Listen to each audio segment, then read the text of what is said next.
And at the last, I can't remember, one of the other webinars that we recently did, I didn't realize that I've been pronouncing Haudenosaunee wrong. I was saying Haudenosaunee.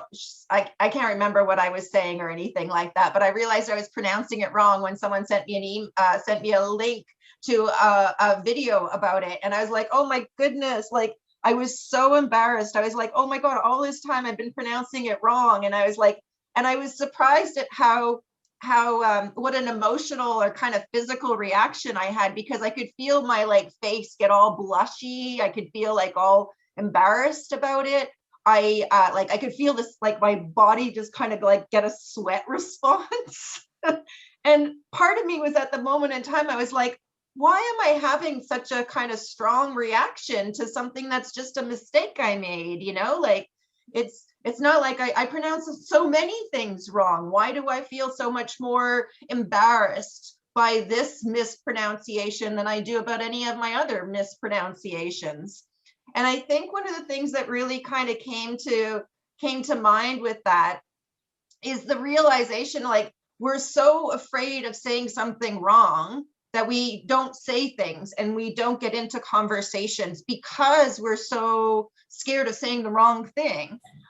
Whereas, and you're wondering, like, where did that come from? Where did that feeling of being afraid to say the wrong thing stop us from having these conversations? And why do we feel so embarrassed by making a mistake on these difficult, like I just couldn't understand where it came from. And I think one of the things that did come to me about this is that we all have this kind of, like, we all know that past generations, you know, in terms of how we look back, and, you know, one of the good things about being in the present generation is you get to look back at the past generation and think how backwards they were, and how, you know, you're like, we would never do the things that they accepted as the norm. But I'm pretty sure future generations will be looking back at our generation thinking, like, what a bunch of backwards people. I can't believe they like destroyed the environment or kind of challenged, you know, like climate change. And so I think one of the previews of all future generations is to have that moral high ground on looking back at the past generations and saying things like, we wouldn't be so dumb as they were. But we all know that every generation is going to have something that follows them in that realm of the things they accepted as the norm and just didn't kind of question. And then future generations did question them. And then when you really stop and think about it, that is an amazing thing, because it shows progress that is taking place, and it shows a growth in our society that is taking place, that we take for granted the rights and freedoms that we enjoy now, and can't understand why other past generations weren't on board with that at the point in time when they lived their lives. So it was just a really interesting insight for me, that I was like, well, where's that coming from? And it's also along the theme that I wanted to kind of set as a tone for this meeting. We're going to make mistakes, and we all need to kind of have the opportunity to have these difficult conversations and not be afraid of our mistakes. We're all going to make them, and they don't, you know, like, maybe we need to be, because we're harder on ourselves than other people are on us. But I think the main kind of goal on this is, let's not be hard on ourselves, and let's not be hard on each other as we have these more challenging conversations.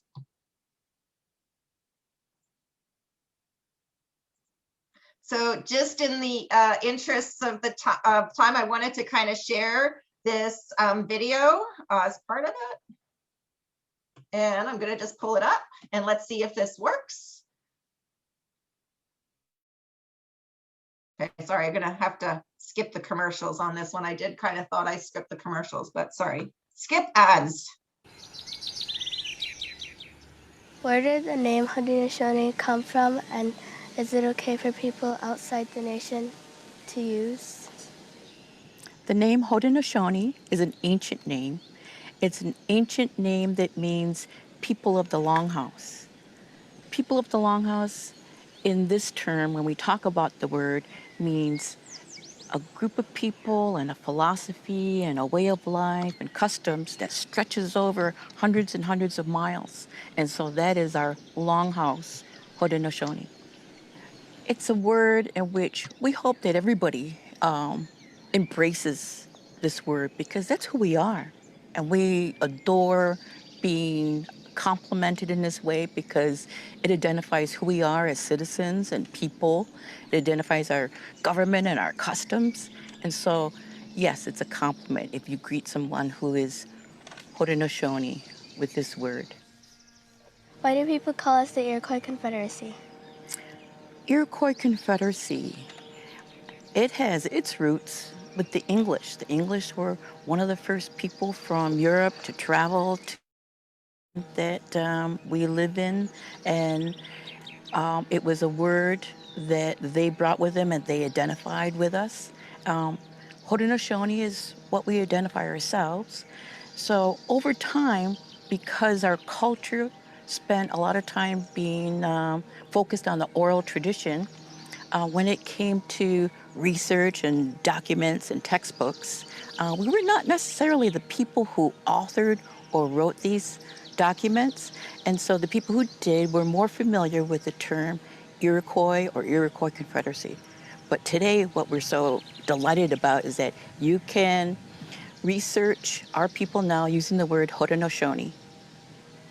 What are the nations of the Haudenosaunee, and do some of them have special duties? That's a really good question. There are 6 nations, 6 separate nations of the Haudenosaunee. And if we start from, we would begin with the Mohawk Nation, and then coming west, next is the Oneida Nation. And then here in the territory in which we're speaking today, and we came to visit, is Onondaga Nation. If we continue west, there is the Cayuga Nation, and the Seneca Nation, and the Tuscarora Nations. And what's interesting is, like, in our way, everything around us in our environment has a duty, but there are some very special duties of the nations. For example, the Mohawk Nation is the keepers of the eastern door. So everything that comes from the east needs to be welcomed and greeted by the Mohawk Nation. And then we have the western door, Seneca Nation. Everything west of our area, of our people's territory, is welcomed and greeted by the Seneca Nation. And then at the capital, which is here at Onondaga, is the Onondaga Nation. And the Onondaga Nation hosts the capital, and it also hosts meetings of all the nations. They come here. People come here to learn our ways, our government, and it's a very important place. And those are just some of the duties of each of the nations.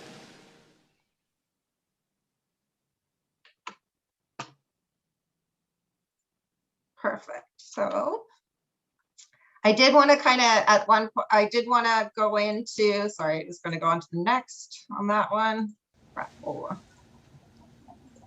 In the story of the peacemaker, time is something that nobody is sure about exactly how long did it take for him to gather 5 warring nations who are not only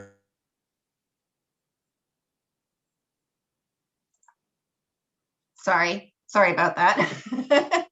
So I did also, we do have some more acknowledgements that we want to get into, but before we do into that, I wanted to do the introduction. So I want to make sure if the cameras are working. Julius, Jade, Tooba. There you are. Oh, there you are. Okay, perfect. Thank you so much. I'm going to just put this on speaker view. That'll make it easier to find. So I just wanted to introduce Julius Lindsay. I just want to say hello. Hello. Should I introduce myself? Sure, if you'd like to. Sure. So I'm Julius Lindsay. I'm the project manager of climate change and sustainable development at the city of Richmond Hill. Perfect. Thank you so much. And Tooba, go ahead. Oh, good afternoon. My name is Tooba Shakeel, and I'm a senior coordinator with the Sustainable Neighborhoods team at Credit Valley Conservation. And me and my team lead the Sustainable Neighborhood Action Plan program, or SNAP for short. And we lead the creation and implementation of neighborhood-based climate action and urban renewal plans in priority areas of our watershed. And I just want to thank the Clean Air Partnership for inviting me today here and for putting this on. And I'm looking forward to learning from my panelists as well, Julius and Jade and others. So I encourage people to kind of stay active in the chat so we can read your comments. Perfect. Thanks so much, Tooba. Jade? Hi, everybody. Lovely to see so many familiar names up on the screen. I'm Jade Schofield. I'm the project manager of sustainability and climate change with the Town of Whitby.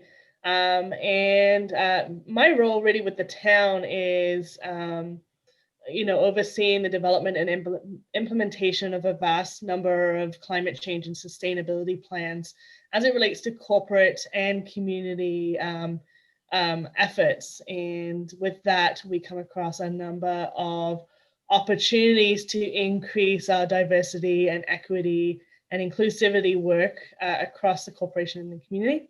On a personal side, I am also a member of Women in Wood. I do a lot of work with trees, and we're a strong advocacy group for equality within the forestry and urban forestry sector. So I bring a little bit of experience from that group.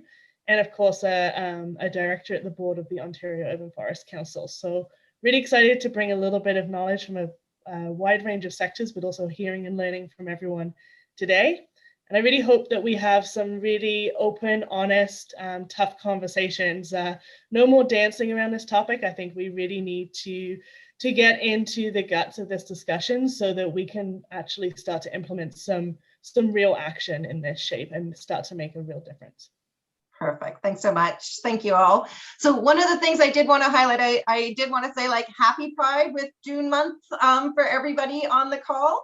And one of the kind of key things I just wanted to kind of be respectful of everybody's time, but I am going to throw in some videos that I was wanted to kind of get some insight from the LGBTQT community themselves in terms of why they feel Pride is so important to them, and providing them a safe kind of like what it provides them in terms of a safe place to celebrate their individuality and who they are. So I'll throw that into the chat. And then we also did want to acknowledge, I'm just gonna share on this one. So I will send all that link out. And I did also want to kind of, speak to the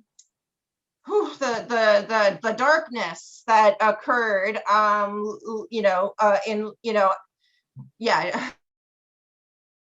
in terms of it's shocking and it's kind of like blows your mind that this could happen, but we know it happens. And I think one of the key things that I really love to see is I saw this as a memorial in the City of London, and I loved the little picture that said, "I promise to teach my babies to love your babies." And then I thought of this, the quote from Martin Luther King, and that it did kind of give a little bit of that kind of comfort as you can take where you can get it or anything like that. But I did want to kind of highlight, these conversations are important to address the hate and the challenges and the intolerance that's out there. And it then leads to the kind of conversation that I wanted to start with along the dialogue is, how do you feel, why do you think intersectionality is so important in the environmental field? And what role does it play in helping us move forward to us, but also actions that are important to others? And how do you balance that? How do you balance all of that? Just throwing it out there.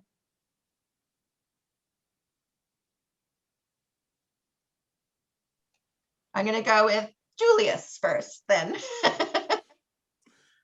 Well, I think for me, intersectionality is important because it's about understanding and valuing people. You know, for myself, I'm a father, I'm a Black man, I work in the environment, and all of those things are quite integral to who I am as a person and how I experience the world. And, you know, culturally, both of my parents are from the Caribbean, and all of that informs not only how I interact with the world, but how I operate on a day-to-day basis. And I think, especially from a climate action perspective and from an environmental perspective, like understanding that and how all those things play together and how that informs how people interact with the world is going to help inform how you would either change people's behavior or inform them of particular information, and so on and so forth. So I think that's why it's so important to think about all of these various intersections, and especially for somebody like me or for others who may have multiple ways in which they are affected by some of these issues. It really helps you to understand what people are going through, where they're at in their lives, and how you might interact with them, but how they might engage in the things that you're doing and how you may engage in the things that they're doing. Perfect. Thanks so much, Julius. Tooba? Thanks, Julius. Yeah, I just wanted to build on that. I think that was really perfectly articulated. We have to understand, just add to that in the climate space work or in urban planning and in community planning, there is historical legacy of colonialism and slavery and all of these crimes against humanities that were committed, and all these systems that were set up in place by a particular group of people for a particular group of people, right? So we have to continue to think about dismantling those systems, and intersectionality comes into play when you realize that most of the systems were set up by and for able-bodied, white, heterosexual, property-owning men, right? With a lot of power in different systems. So when we're trying to dismantle those systems, we do have to, especially for practitioners who have some influence, who are in these communities, working to dismantle these systems and address local concerns and local historical legacies, is to understand that people are affected differently by the impacts of climate change, depending on who they are, their background, race, gender, ability, their background, their cultural background, their upbringing, whether they're a younger person or a senior. So when we don't apply those lenses, the default is that we're working from a white lens. And if that makes you uncomfortable, I want you to sit with that for a while and think about it, maybe do some research. But that's the default. If you're not applying intersectionality, then what's coming across is that that whiteness is the default. Heterosexuality, able-bodiedness, all of those are the defaults, right? So we got to dismantle that, and that's why it's so important to apply intersectionality in whatever we're doing. Perfect, thank you. That's a good point. I like that idea about the intersectionality helps us identify the parts of the water that we need to change to create a more healthy environment. You know, that fish metaphor about, you know, how's the water today? And the fish answers, what's water? I kind of see that along the lines of, you know, helping to that intersectionality helps us identify the environment that we live in that we just take for granted and take as a norm. Jay, did you want to add anything? I mean, I think I bring a different perception to the table. You know, I'm a white female from England, the land of where colonialism began. But now I'm also a newcomer, and actually I'm a national minority. A lot of people don't, you know, you look at me, I've got white skin, but I'm actually Cornish heritage, which is actually a minority in Europe. So, you know, I think that's one thing we need to think about is that, you know, discrimination, diversity, and equity needs to be addressed on many different levels. And it is in the case of just looking at somebody, but looking at somebody is also important. And you know, that is the beginning of dismantling a system. And the challenge that we have working in the environmental, sustainability, and climate change section is that we are faced with the politics, we are faced with the historical legacies of how we've built our communities. And we are also faced with limited resources. You know, from a climate change perspective, you know, the political neglect for our vulnerable populations, our people of color, are clearly defined, not only historically, but still today. And I'll give some very explicit examples. You know, you think about tree canopy cover and income level. You know, let's look at something even newer today and all the home energy retrofit incentives that are going out. They're geared towards middle income people. They're not geared towards low income. You know, the programs are not targeting newcomers. They're not available in a range of languages. So we have a lot of work to do if we are really going to address this. And this is only the local piece. You know, I'm speaking about these programs as a municipal bureaucrat, but I think many of us on this call are also in this field of work because we care about the global issue as well. So we have that added layer of complexity where we're trying to deal with diversity and equity for our local communities, but also ensure that what we are doing is fair globally and results in a global transition towards a fair, equitable, and sustainable planet.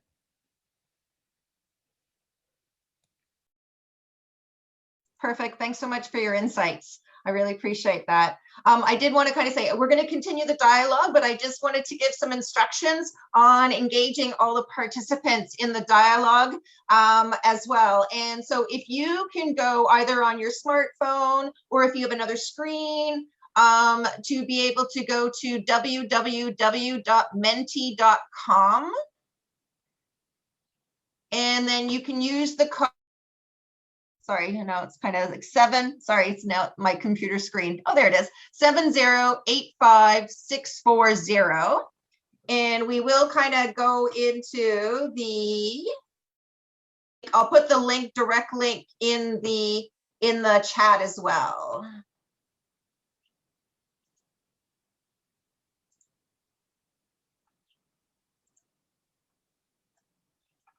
I'm just going to throw that in the chat.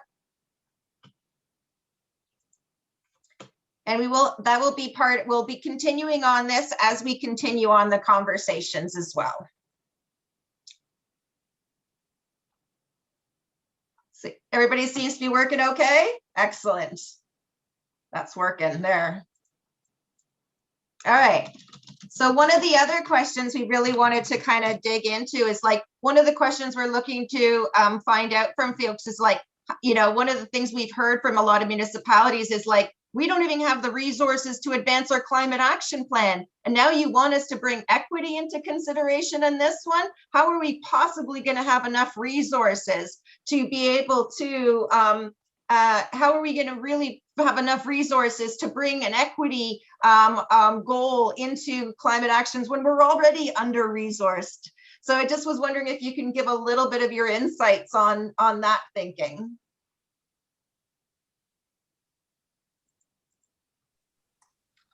Who would like to kick it off? Oh, I can go first again. Okay, thank you. I find that an interesting question because I think that, and I'll jump off of something that Tooba said, that like if you're not looking at this intersectionally, you're looking at this from a white lens. So to default to you know, the way that we've always done things because we don't have the resources means that you're missing a large swath of the community that you are purporting to serve. And I really think that there are ways to do this. I mean, in the work that we've done in Richmond Hill, not that we're doing like groundbreaking equity work, but you know, we have found ways on very small budgets to do really interesting equity work. We just passed our climate change plan, and part of what we did was we developed a community conversation toolkit, and we had actually the community develop it. So we brought in 10 members of the community, and they were the ones who sort of developed it, used our data to figure out what should be in it, and we had a consultant sort of work with them to create it and write it. And it didn't take a lot of effort. It was like 4 workshops, and it didn't take a lot of money. It was something that we did on a very small budget. But it was one of those first steps towards centering our community in our climate action work, as opposed to centering the government and the loud voices. You know, like there's people who can, you know, spend every day in City Hall complaining about the things that they don't like. And we often center those people because they are there and they're easy to get to. And this is not easy work. And I think, you know, throughout all of the ways that in my career, at least when I try and do public consultation, it's about getting to the people that we wouldn't typically hear from. It's about engaging people in different and interesting ways. It's about getting people to engage when they don't even know that they're engaging. And I think, to me, that's like step number one to centering equity, is just hearing from more people. If you're hearing, if all the people at your place are a certain age or they look a certain way, like, you need to be doing something differently. And if you're not consulting with people in at least 4 to 5 different ways, you're not getting a diversity of voices. And I think that and all of that is possible within current budgets, and I've seen it and I've done it. So I would say that if you're not doing it, you're not trying.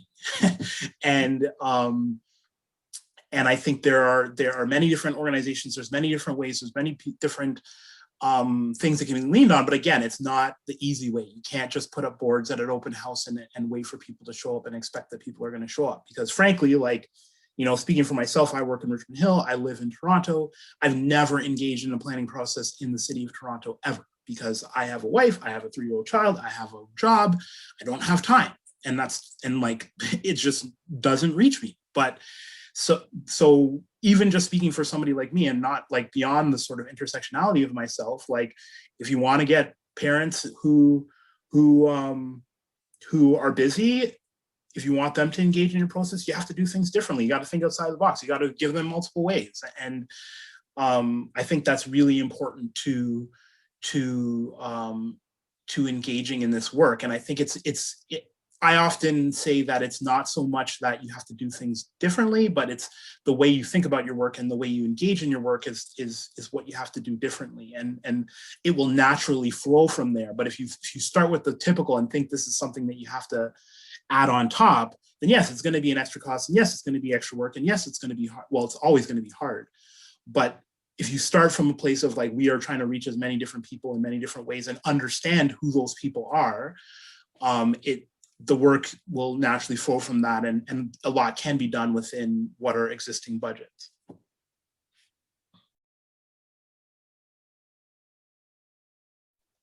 I think I could add on to what Julian, I completely agree with what Julian mentioned in terms of the public and stakeholder engagement just needs to be multifaceted and target populations. And we also need to learn how to simplify information.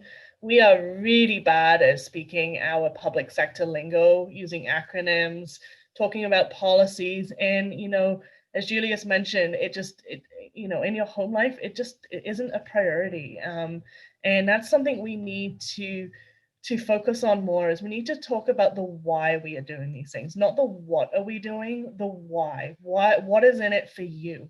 And hopefully using different tools and techniques, we can get that feedback. Because right now, I agree, I think in many situations, and we're getting better, I think COVID has actually presented an opportunity, forcing a lot of municipalities and agencies to go digital with their public consultation actually results in much wider reach, believe it or not, but we need to do both because, you know, we do also have to think about, you know, seniors or those that may have language barriers in order to get that feedback. And some of the examples I can provide with what we've done at the Town of Whitby was through the Whitby Green Standard process. So Whitby Greens, a green standard or a green development standard is not what I would call a sexy topic for the general resident.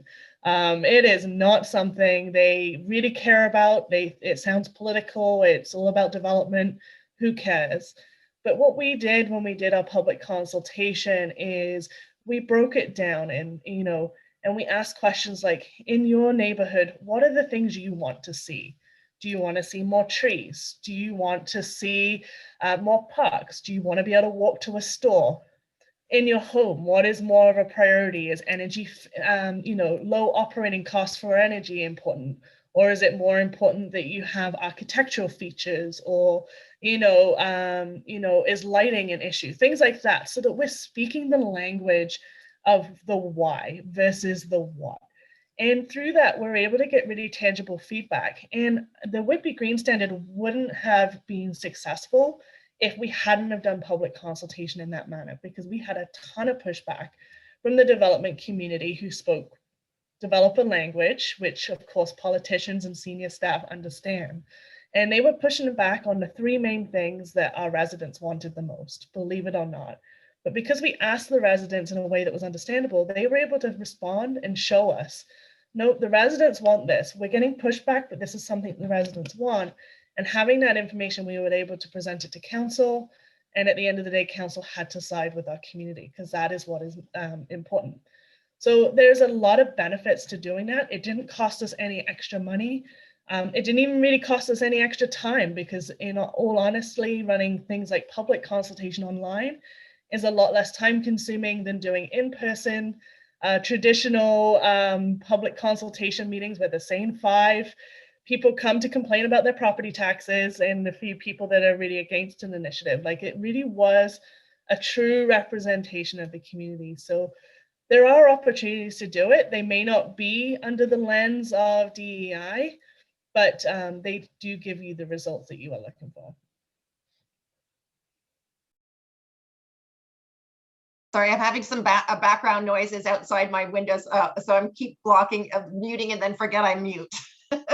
Thanks for that very practical kind of, example of how you brought it into play. And I couldn't agree more in terms of, like the need to move beyond town halls, because with a lot of municipalities were doing town hall consultations because that's what they did in the past, not because it works, but just because that's just the water that they've lived in for so long. And it's not that it's any more, it's not that it's any more costly to try and reach out, but you have to be much more conscientious about identifying the target audiences that you are seeking input from and going more to them than expecting them to come to you. Any examples in terms of, Tooba, that you'd like to share from like CDC's work on how, you're kind of thinking about or having these conversations and just kind of trying to put some actions into place to advance the goals that you have? Yeah, I will start by saying again, we have a lot of learning to do, just like how my fellow panelists have mentioned. But some of the ways that we are incorporating equity into our work in the Sustainable Neighborhoods program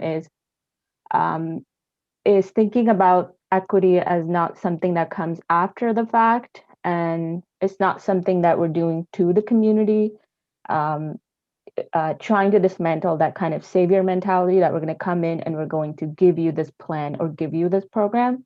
It's trying to really that mindset piece that I think Julius was mentioning, that thinking about the climate impacts are about people, right? So we got to incorporate people from the beginning to the end of the process and beyond that too.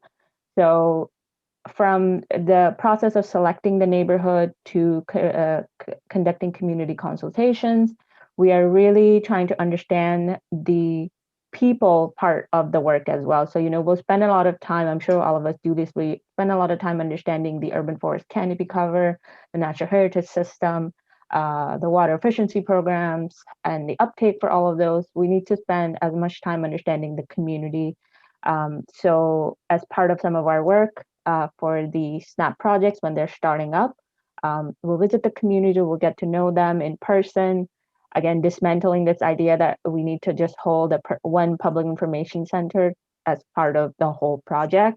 And if you have the budget of $100, $500 to do one of those, you can break up that budget and do one-on-one conversations with community leaders. You can break up that budget to host booths in the community. You can go to community barbecues. You can go where people are and talk to them and have more human, real conversations, place-based conversation. Meet them where they are, meet them where they enjoy their spaces and they think about their family and think about the future of their families and of their communities, and building. And then we are building all of that the community stories and information into our action planning process. And that is what's shaping the actions, the climate actions that come out at the end. They are informed by those conversations and those stories and the values and attitudes as well. So if we understand, for example, in one of our communities that the general sense is that the community is apathetic towards climate change. So, you know, traditionally you might just stop there and say, okay, we can't really do much here. But if we understand the values of the community, that they value their family, they value their time in nature, they care about clean air, clean water, clean forests, then there you go. You have found those human connection, those common grounds that you can use to build a climate action plan. So for example, one of the actions we have in the action plan is we need to add more trees, but along paths and playgrounds, because this is where people are spending most of their time in the community. So we're not just doing a blanket statement about adding more trees in the community.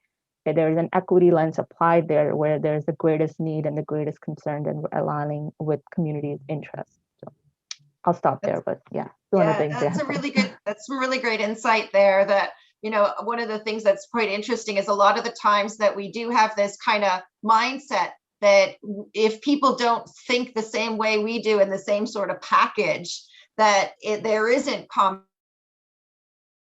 thing, you know, instead of actually kind of re-evaluating and asking a little bit more on the probing questions to understand,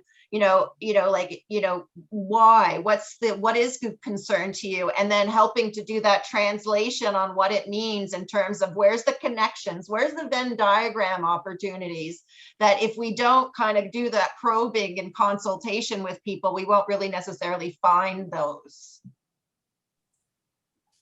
If I can add to that, I think part of the reason why we do it in that way is because of, like, that's just the way that we operate in government. And I think that's, as Tooba said earlier, I think that's a function of the way that our governments and our public service and bureaucracies were formed by able-bodied white men, is that, like, we are the experts, we are the technical experts, we are the smartest people in the room, so we are going to tell you because you don't really know. And I think part of the work, and to what Tooba and Jade said, is around, reaching those people. Part of it is empowering those people to know that they are experts and that they have valuable information. And it's interesting. I saw it in one of our in the work of that toolkit. We had somebody in the group who was older, well educated, and sort of, I felt like, was increasingly frustrated with the fact that his voice was not valued above the others in the group, even though the process was such that we were getting input from all the various members. But as well, somebody in that group, when we started the development of our climate change plan, we invited this person to be a part of our external advisory committee, and she showed up to the first meeting and saw that, like, we had our utility there, we had our school board there, we had the hospital there, we had the region there, and she came to me and said, like, why am I here? Like, I'm not a technical expert. Like, what value do you get from me? And I'm like, and I explained to her, like, no, you're not a technical expert, but you are an expert of living in Richmond Hill and what that means from a climate change perspective, because you're working in a community group. And that's the expertise that you're bringing to this conversation. And that's the expertise that is of value to this conversation. Because if we're having a conversation about theoretically how to address climate change, like, how's that going to work in Richmond Hill? Like, you are the expert in how to bring that answer to that question. So I think part of that is empowering people to know that they have the answers that can contribute to the conversation. And sort of on another side of that is, like, the Indigenous side of things and doing Indigenous consultations. Like, many different groups do consultations with Indigenous communities, and it's extractive. Like, go in, I want you to answer the question, give me some time, answer the questions that I need, and I'm going to leave. Like, are we paying those people to be there? Are we giving them in something in advance for their time because they are giving us their expertise? That's part of the equity conversation, is like, how are we treating these people as equals and as co-creators, and not as people that need to be extracted from. And I think a lot of our traditional ways of working are extractive, because that's the way that government has traditionally operated. And at least when I do my work, I want to find ways of co-creation or centering the people that are providing that value, because it isn't about me, it's about them. At the end of the day, like, I'm not the one who's going to be carrying them down the street so they don't have to drive their car. Like, they're the ones who are going to have to get on the bike or walk to the store, etc. So why wouldn't I center them, and why wouldn't I create something of value for them? It's not about my technical expertise or what I think should happen or what traditionally has always been done, but that's the way that we typically operate. Yeah. And it does speak to the need for relationship building rather than kind of like ticks the box consultation, right? Which, that's one of the challenges, is that, you want to kind of show that you did a consultation. I call it the tick the box. You just went out there, you kind of shared some information, you took some information, but it didn't really change anything in terms of how it was moving forward. And it didn't necessarily always try and make sure that it had a representative input coming in from the community. It was more just, if for those who did put input, that gets incorporated, but not necessarily that it was widely shared, to try and specifically make sure that you've reached a number of different perspectives, backgrounds, demographics, got diversity in that input. If I could just jump in on that, I think the other thing that's really important is when you are selecting stakeholders to represent certain groups, don't just select them to check a box. I think there's nothing worse than that, and we're seeing, and this has been a big failure with Indigenous relations.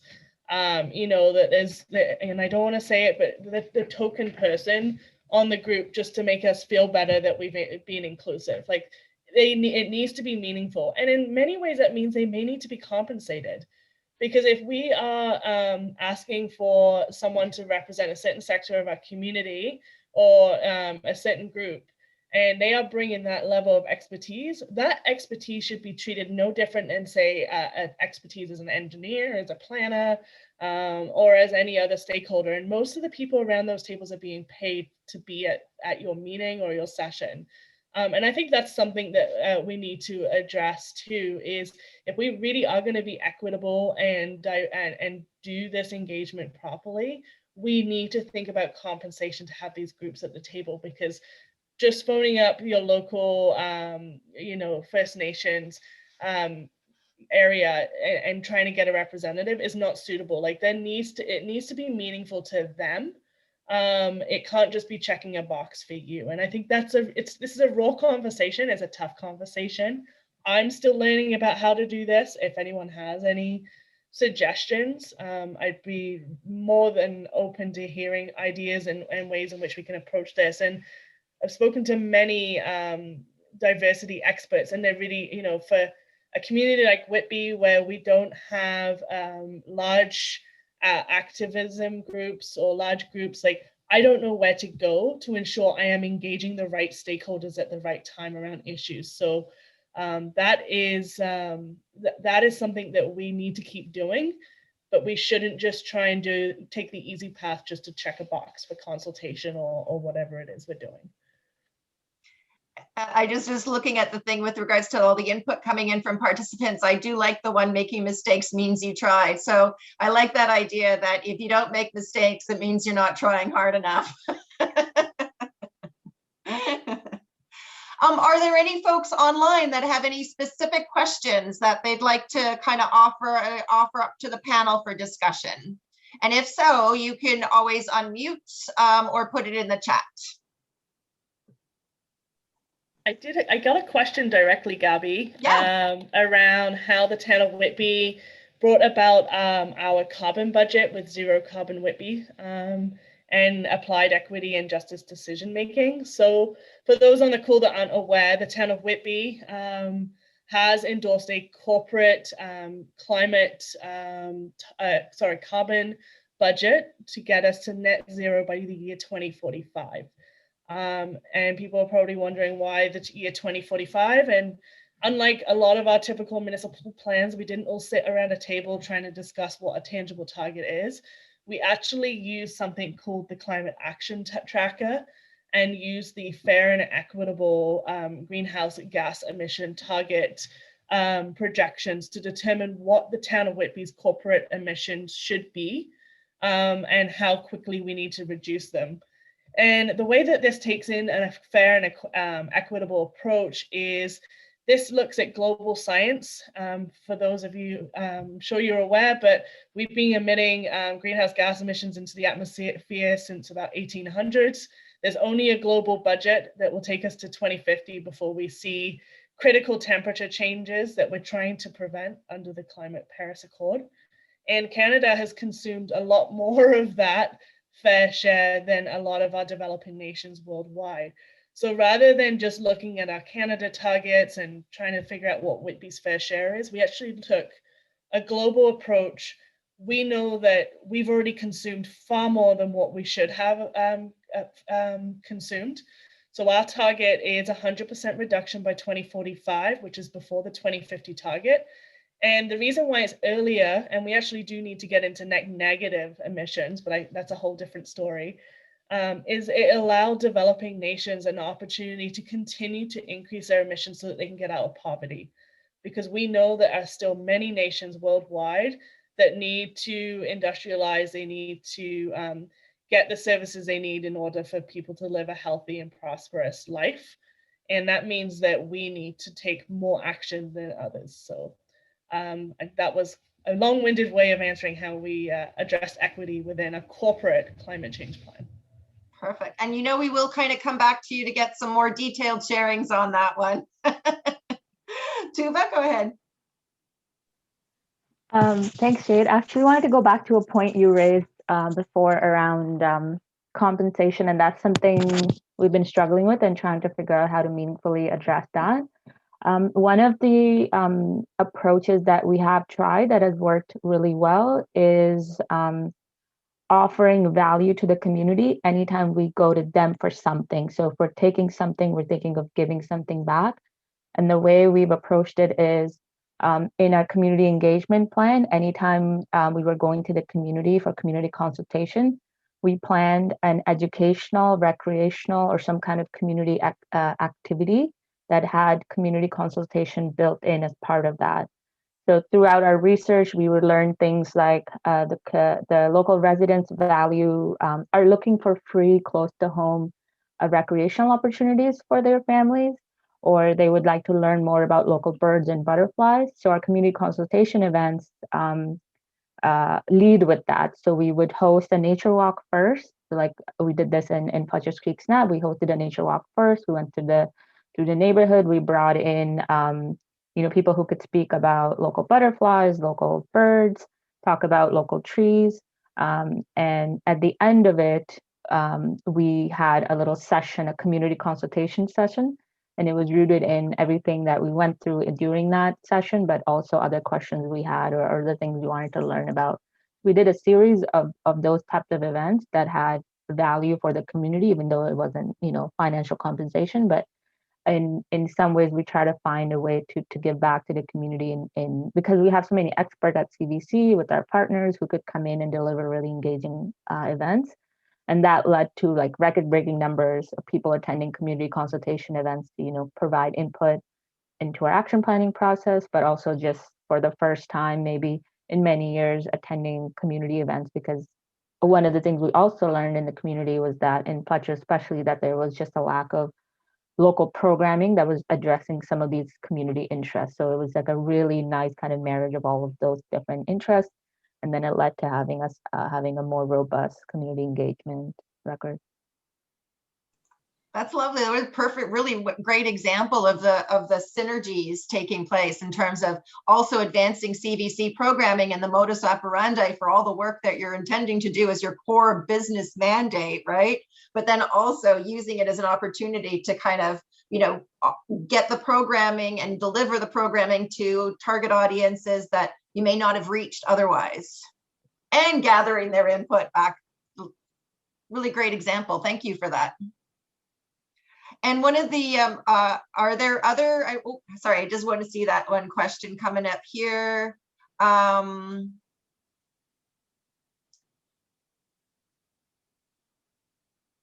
Oh, okay. So that was like in terms of the practices, we will actually be following up. I just saw there's some questions with regards to the carbon budgeting.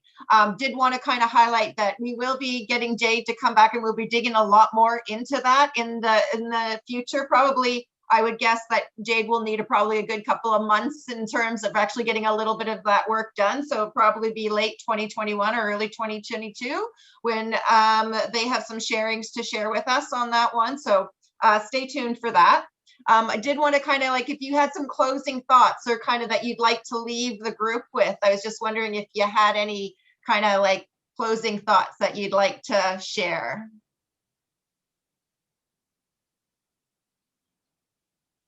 That was for the panelists, sorry. Yeah, I'll go first again. There was two thoughts that I had that I wanted to close with. One was around, and I think Tooba kind of touched on it there, but I wanted to highlight it, that, you know, value to someone is not always money. And I think that's a very sort of Western capitalistic kind of mindset that like it has to, like, we have to pay people because that's what they value. And I think understanding what people value is a strong part of this work, and not only from a, like, what kind of compensation am I going to give them, but I mean, even I know somebody who's doing work from a waste reduction, energy management perspective, but they're doing it through the lens of, and they're doing it in Toronto in high-rise buildings in Toronto's Toronto community housing buildings, but they're doing that work through the lens of, where are you from, and what is this conversation like in your country, in your home country, or in your culture, or in your family. And that gets at, like, what do these people actually value, and what is value to them, and how can this process, or how can I provide value to you in a way that makes sense for you as a person from where you're from, and the space that you inhabited, and your cultural and personal mindsets. So I think that's number one. I think the number two, and I feel like I've personally felt like it's a bit of an elephant in the room, so I wanted to speak on it, is the fact of, like, just diversifying the people who are doing this work. Like, you know, this is nothing against you, Gabby, but I've been going to CAC now for 9 years, and I can literally name every other Black person that I've ever seen at the CAC, yep. Like, name them by name, and there's less than 10. And that's 9 years that I've been attending. And I think if we go across the room of people in the room here today, I'm happy to see another Black person in the room, so yay, Gabby. But I think if we go across the people in the room, like, the majority of people who are here, the majority of people who work in this space are white. I've been laughing for the past few months because in 2020, there was an article for Black History Month about the fact that the environmental movement in Canada is so white. And then in 2021, and for Black History Month, there was basically the same article with different people saying the same thing. And so, not that anything's changed, but I think it's a really important part of this conversation, is that, like, if we're talking about equity, like, we just need more voices, but that's not only voices of people that we are consulting, but that's also voices of people who work in the field and who are engaging in this work. And I think there's a strong part of that, of how are we making the work welcoming or accessible to people who are not straight white men. You know, like, how are we making this work accessible to many different people, from the actual work and how it's being done, and how we are engaging in communities, and how we are engaging in the work, and that goes beyond sort of, are you hiring people of color, but do they feel welcome in the work and in the space? And I think that's a really important part of this whole conversation that we kind of neglect, because it's also very hard, and it's also sort of looking in the mirror and saying, like, what am I personally doing, or am I taking a spot that could be given to somebody else, or is when I'm hiring, am I doing enough to find people with different voices who are bringing that voice to the work? So I've kind of blabbed on, so I will stop there. And if I could just ask you to just follow up, I just wanted to, if you could do a little bit of a background on the Black Environmental Alliance, that would be great. If you could just kind of highlight the new organization that you're working with.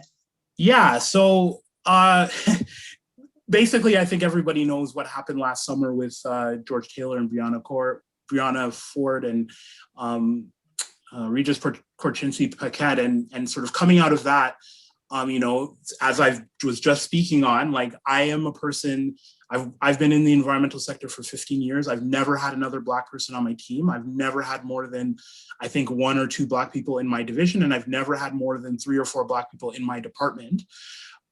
So when everything went down last year, like, I looked around my workplace and there was nobody that I could talk to. There was nobody that understood what was going on. There was nobody that worked in this field and in this space and understood the challenges are being a person of color, or being very particularly a Black person who works in this field. So coming out of that, I connected with every Black person that I know in that works in this field. Some of you may know some of them. And we're sort of in the process of launching an organization that is specifically to serve Black people who work in the environmental field, called the Black Environmentalist Alliance. I'm hoping we'll launch very soon, but it's really about, you know, elevating Black people in this space, you know, providing a voice to them, providing a space for people to have conversations, but also, you know, taking action on environmental justice. And this is very relevant for me, as I just went through an incident of racism at work very, very recently in council. And also, like, everything that's happened with the 215 children that were found, and the murders of the 4 people in London who are family of a family friend. So, you know, all of this stuff that's been going on has been very personal to me, and having a space that provides that kind of support is very important to me. But I think, you know, every Black person who works in this space would find that space very beneficial as well. Perfect. Thank you so much. And absolutely, thanks for advancing that. Any kind of closing thoughts that you'd like to share, Jade, Tooba?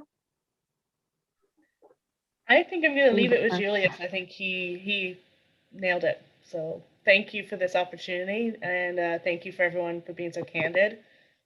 And I think that's what we need to continue to be, is honest, open, and sharing. You know, we're all in this together. We're all in the same ocean. We're all just in different boats. And you know, if we're going to head towards the right direction, we need to work together. Perfect. Thank you. Tooba, any kind of last?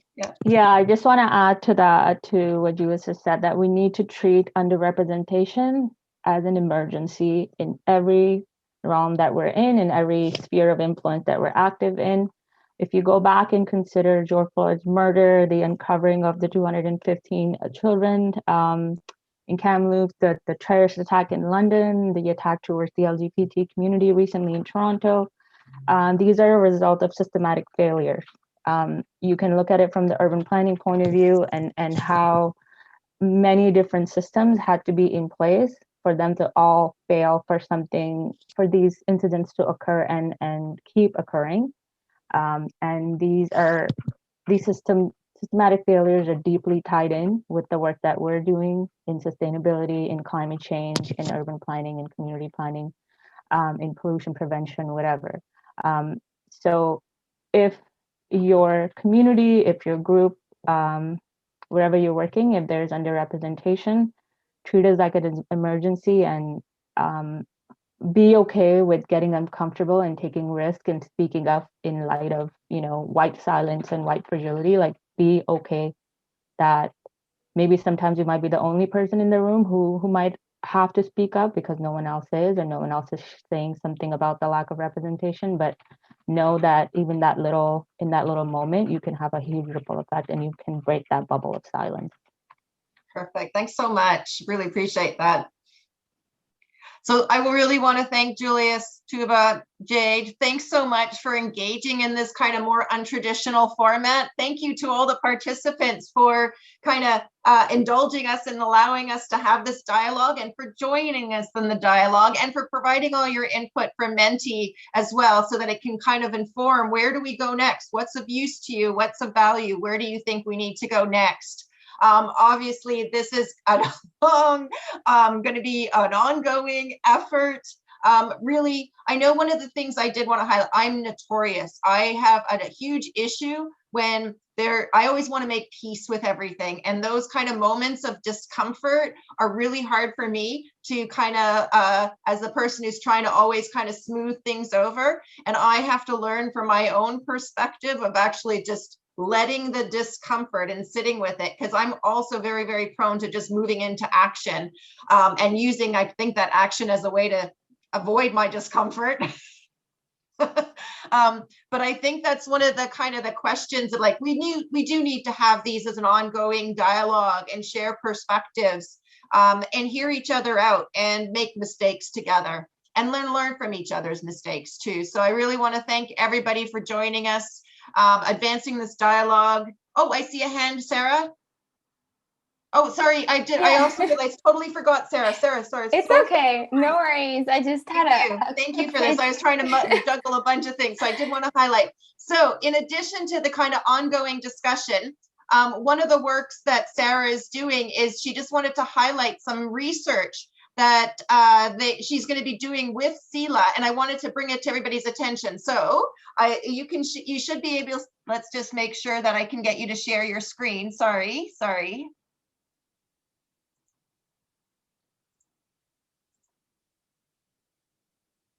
I think you should be able to share your screen, right? No? Did I miss the wrong one? Sorry. Yeah, you should be able to share your screen. It's at the bottom. Okay.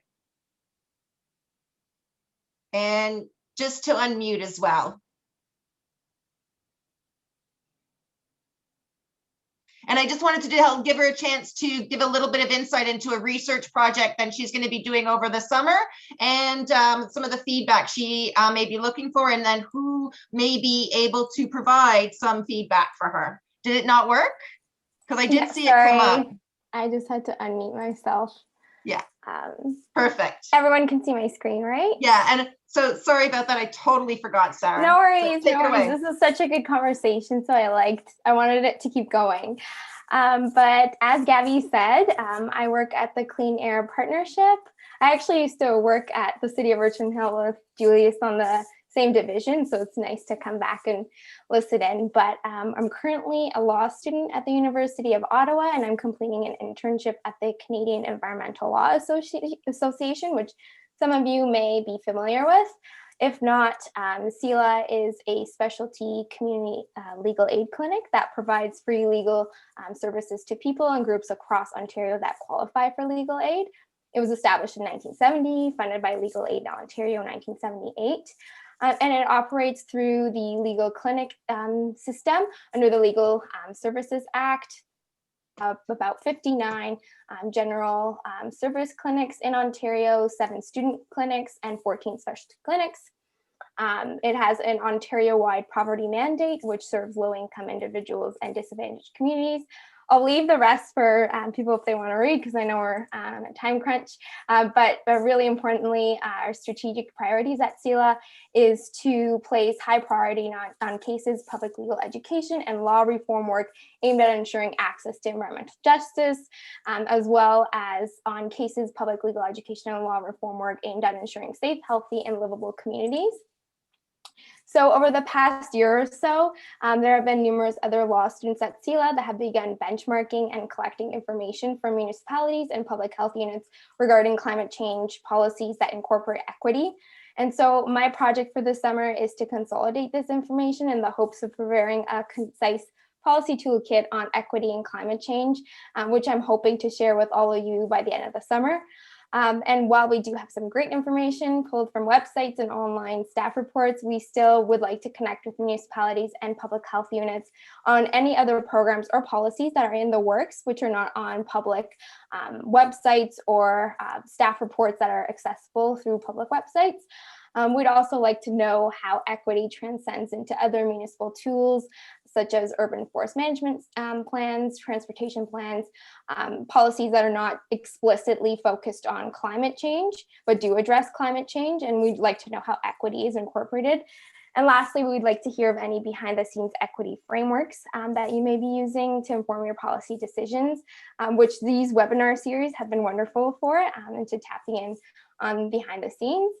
And so if you do have any information, my contact is over here. If you'd like to email me after the presentation, I'd love to hear from you and any feedback you might have, or even just point me to some projects or other contacts that would be able to help me with my project. But thank you, that's all. Thanks so much, Sarah. Thank you for their poke and reminder. No worries, sorry to be the annoying poker. And then there was a question coming out. Will the toolkit, once it's completed, will it be a public document that can be shared? I think the idea is to share it with municipalities. I'm not exactly sure how public it will be, if it will be up on a website or not, but I'll check with my supervisor, Teresa. But I believe it is, the end goal is to share a toolkit for municipalities and public health units, because there's so much information on equity, and I know there's a big gap on actually having a one-stop shop for all these policies, which is a big project, which is why I need your help. It is, yeah. Yeah. So what I will do is I will attach Sarah's information to the email I send out with the recording from this webinar for you to share with others who you think may be interested. I will send all Sarah's information. And if you can reach out to her, and then also we might be just reaching out to you as well to just to see if you have any insights that you'd like to share with the tool towards the toolkit as well. Jade, Tooba, it's Julius, do you have any kind of last moments or thoughts that you wanted to share before we wrap up? I always have something to say. One thing we never touched on today, and I think is important too, is your unconscious or conscious bias. Always bring it to the table and always be open to declare it, because I think that helps break the ice and make sure that everyone feels comfortable in the conversation. So unconscious and conscious bias are really critical in these conversations. Perfect, thanks.